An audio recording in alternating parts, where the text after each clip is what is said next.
There is absolutely zero doubt in my mind. Rachel Meghan Markle was a semi-expensive yacht girl, and she knows it. Many of you have seen this picture already. You see that there's Meghan with her Cajuna hat. When Sarah Ferguson spoke this time, the entire royal world went silent.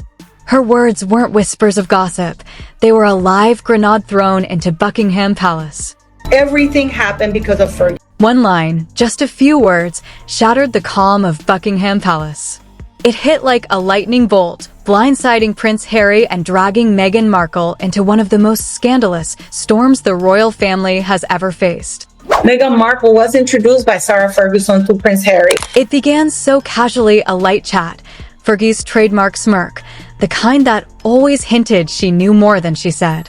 But then came the slip, a few words, barely audible, captured by one sharp reporter.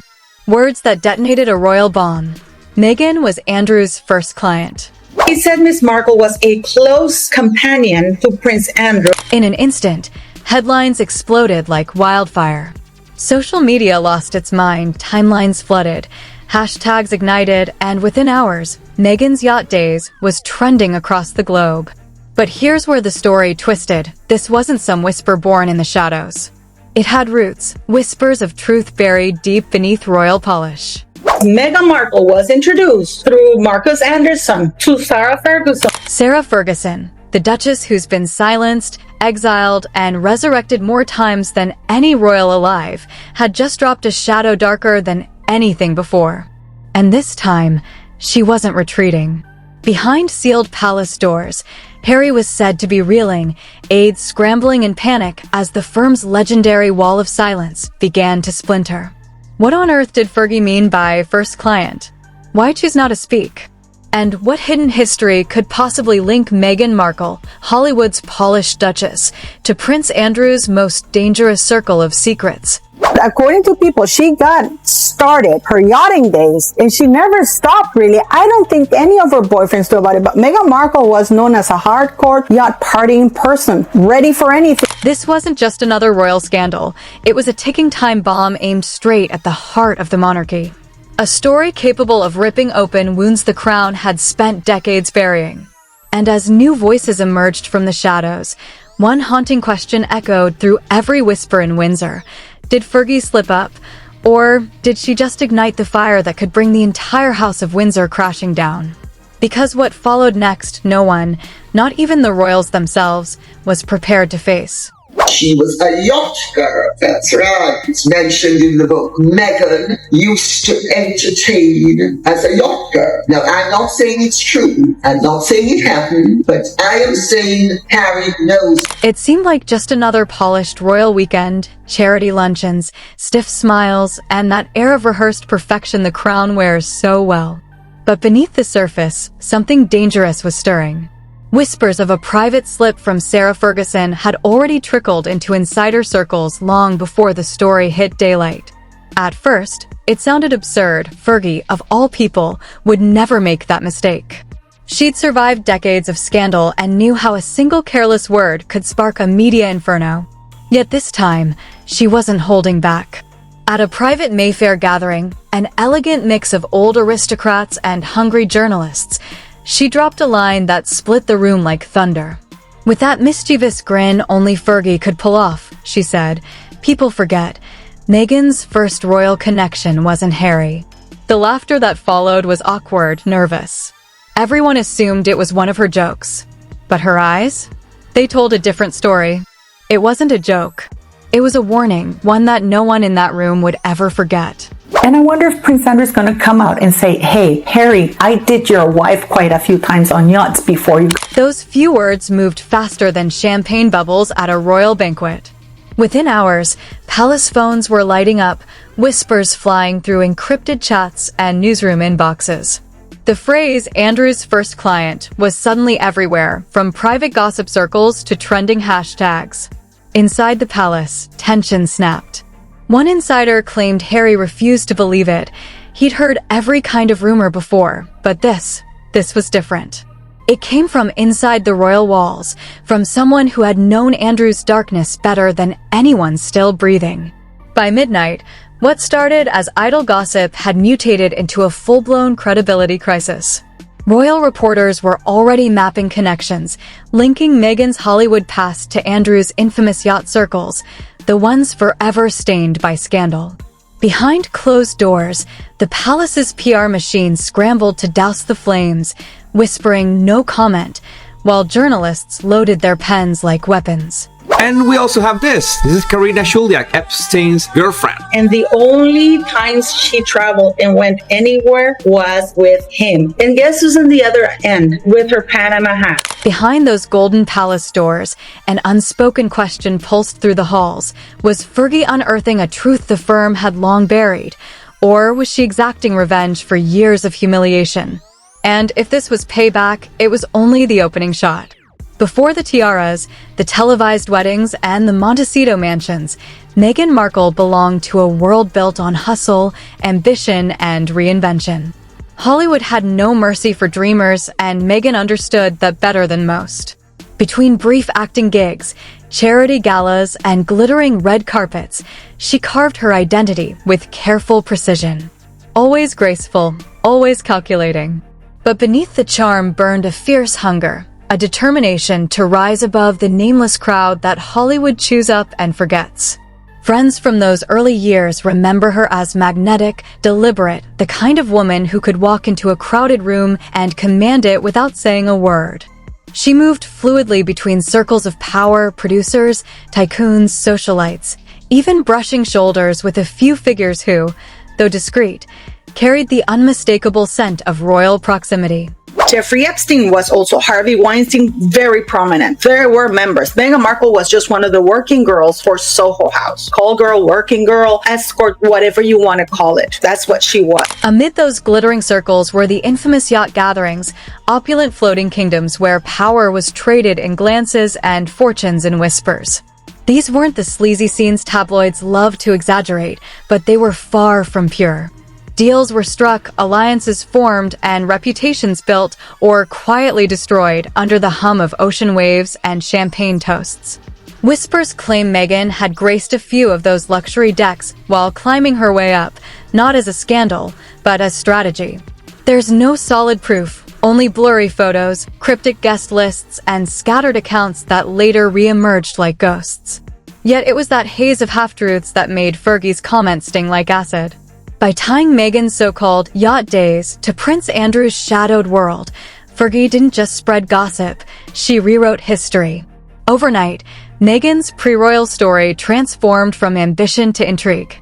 To tabloids, it was a dream headline, the Hollywood starlet who charmed her way into the palace, with a past possibly intertwined with its darkest figure. And in the royal universe, perception is poison. It doesn't need proof to destroy, only suggestion. And if anyone understood how to weaponize that, it was Fergie.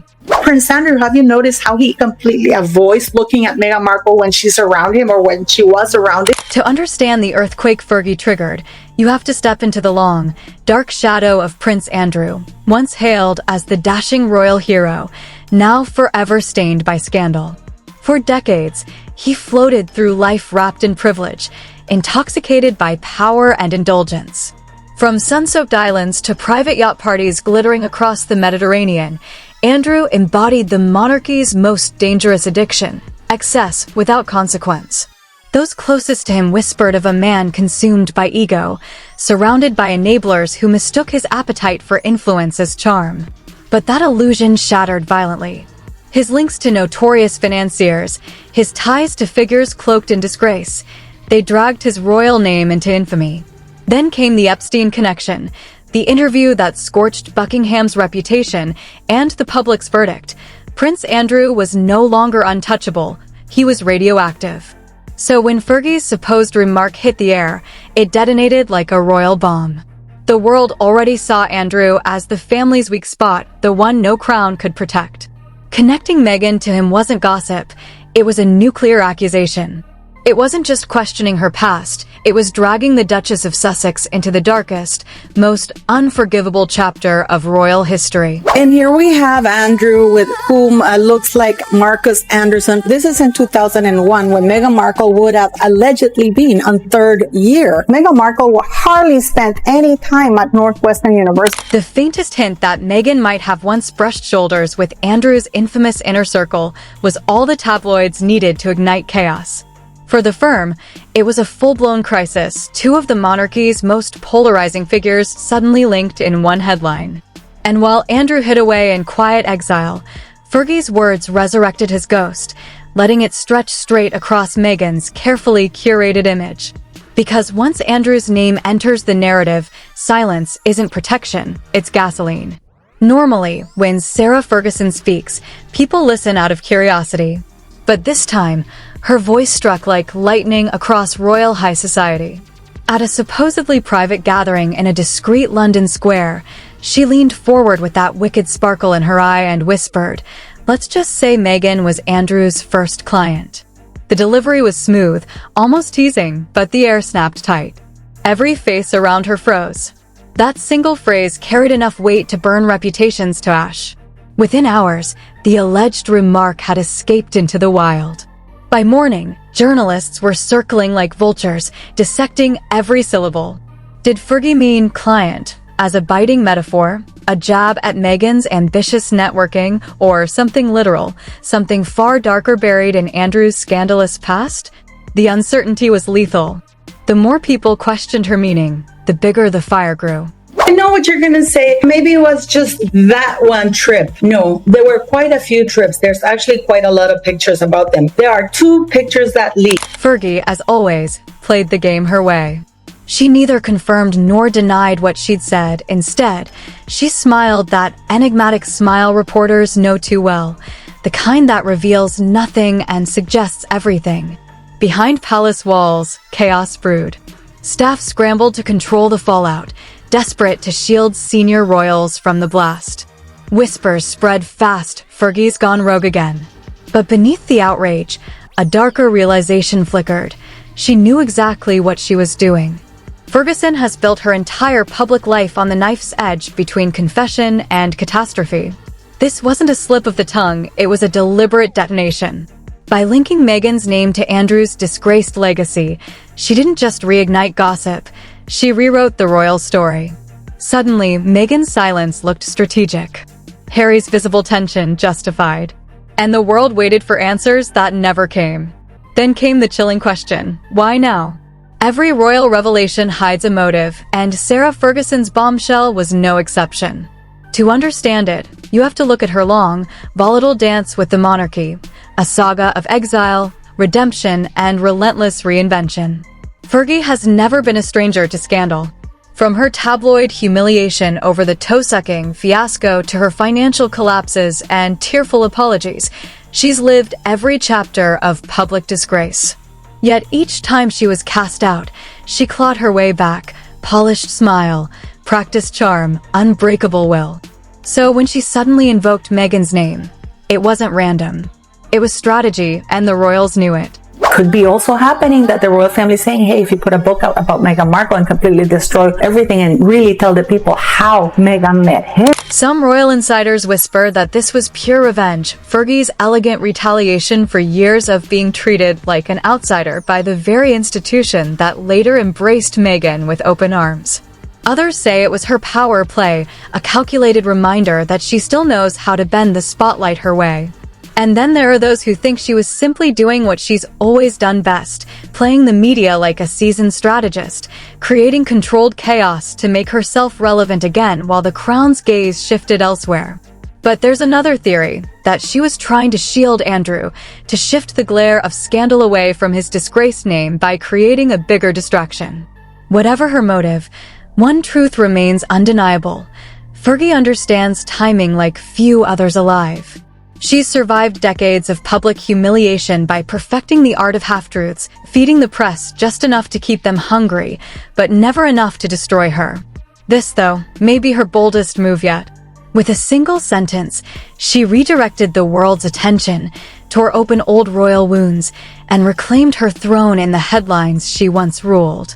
Whether driven by vengeance or desperation, Sarah Ferguson proved again that chaos is her craft. By dawn, Buckingham Palace was in quiet crisis. No official statement. No denial. Just a suffocating silence thicker than its own stone walls. Behind the calm facade, panic pulsed, aides darting through corridors, phones buzzing without pause, and senior courtiers arguing over how to contain a scandal already spinning far beyond control. Every royal household suddenly felt the heat, and no one dared to speak first. A deal or no deal girl. She was calling herself a model, and she was starring in a show Suits. She used to charge almost $30,000 per trip, which is why she was making good money. It wasn't on Suits, it was on her yachting trip. Prince Harry, insiders say, was seething, a storm of anger and restraint battling beneath the surface. The rumor hadn't just embarrassed him, it had cut straight into the heart of his marriage and the fragile peace he'd built outside the palace walls. But he knew one wrong move, one public outburst, would only feed the fire. Meghan, meanwhile, vanished from sight. Cameras were avoided, appearances quietly postponed. Behind the scenes, her team worked in overdrive, combing through legal options, weighing every word that might protect her image. Online, critics reveled in the chaos, but inside the Sussex circle, the tension was suffocating. Not only because of the accusation itself, but because of who had launched it. Fergie wasn't just another gossip columnist. She was blood. Back in the palace, senior royals feigned neutrality, watching from their gilded cages as headlines piled up. No statements, no defenses, just cold distance. Yet behind that royal composure, panic pulsed. Damage control became a performance of precision, aides coordinating with press contacts, trying to redirect public focus toward charity galas and royal engagements. But it was useless. The phrase Andrew's first client clung to the news cycle like a ghost that refused to fade, haunting, damning, and impossible to erase. He also knows Meghan was on Jeffrey Epstein's yacht with Prince Andrew. In the palace's hidden corridors, resentment began to boil. Some accused Fergie of betrayal, others whispered she'd been set up. But one emotion united them all: fear. Fear that this new scandal, one dragging Meghan's name through Andrew's ashes, could reopen wounds the monarchy had barely stitched shut. The royal machine runs on control, but now control was slipping through its fingers. And just as they thought the storm couldn't get worse, Meghan's silence began to scream louder than any statement. By sunrise, panic ruled the palace. Aides flooded into meetings with pale faces, clutching folders stamped urgent, pretending the chaos was under control. The firm's golden rule, never explain, never complain, suddenly felt like a relic from a calmer age. Fergie's offhand remark had detonated across every major outlet, leaving Buckingham's reputation bleeding under siege. Inside private offices, crisis management became a war room. Press advisors crafted sterile no-comment replies while senior royals argued whether to step forward or stay silent. But this time, the threat wasn't just public perception, it was trust. Trust within the family. Trust between the crowns. And trust in the idea that their secrets could ever truly stay buried again.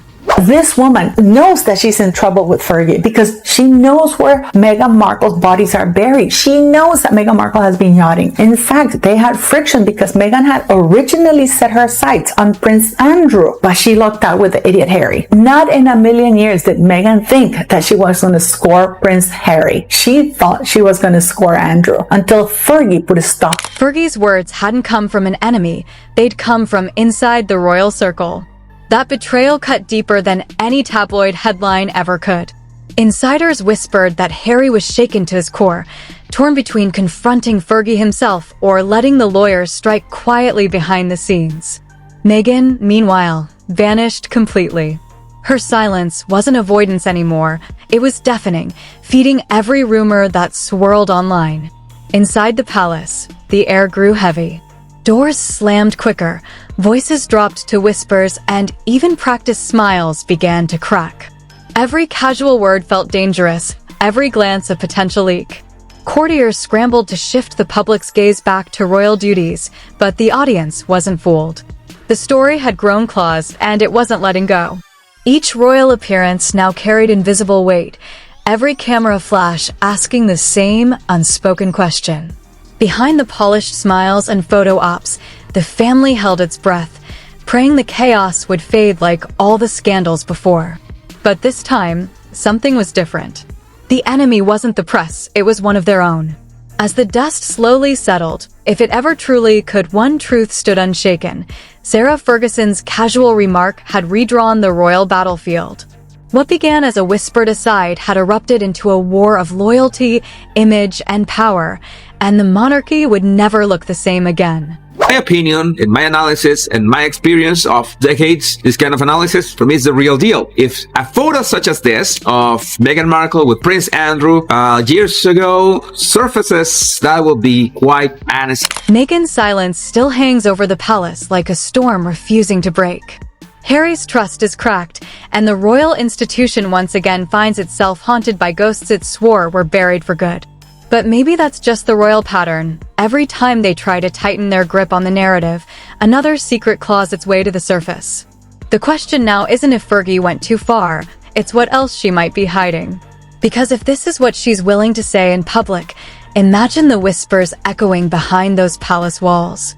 And, trust me, if you thought this story was shocking, you haven't seen how deep the next one goes. In our last episode, Prince Andrew and Fergie left stunned after King Charles exposes this. We revealed how the king's brutal move blindsided Andrew and sent royal loyalties spinning into chaos. If you missed that, go watch it now. It connects directly to this tangled web of deceit and dynasty. This is Star Spotlight, where the truth still glimmers, even in the royal shadows. Stay curious, stay bold, and remember, in the world of royalty, nothing is ever truly private. Watch our last episode now, before the next royal shock hits.